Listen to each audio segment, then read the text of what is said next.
Texas A&M brought in what is considered to be the best on paper in the history of rankings.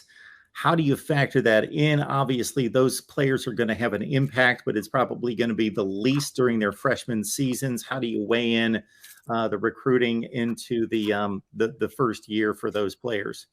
Yeah, and you go look at Texas A&M. A lot of folks are going to point to this being Jimbo Fisher's #1 recruiting class and the best one this year, but he's actually had 5 really good recruiting classes. In fact, when I go over the team with Coach Fisher, you get down to the third team, and they've got what I call VHTs, or very highly touted players, in the third unit, and that tells you they've got the depth to contend with an Alabama and a Georgia. Now, in Texas A&M's case this season, it is young talent. They did lose a lot. They're actually number 124 on my experience chart. And Alabama, which last year was 124 on my experience chart, is now number 52.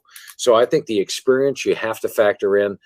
Talking to the coaches, you get an idea of which freshmen are going to be able to make immediate contributions. And up on philsteele.com in the next week, we're going to start showing you last year's freshmen and the impact they had. But no, I think it's wrong. And a lot of folks in the recruiting basis, they say, well, you have to recruit this position now because they just lost this player.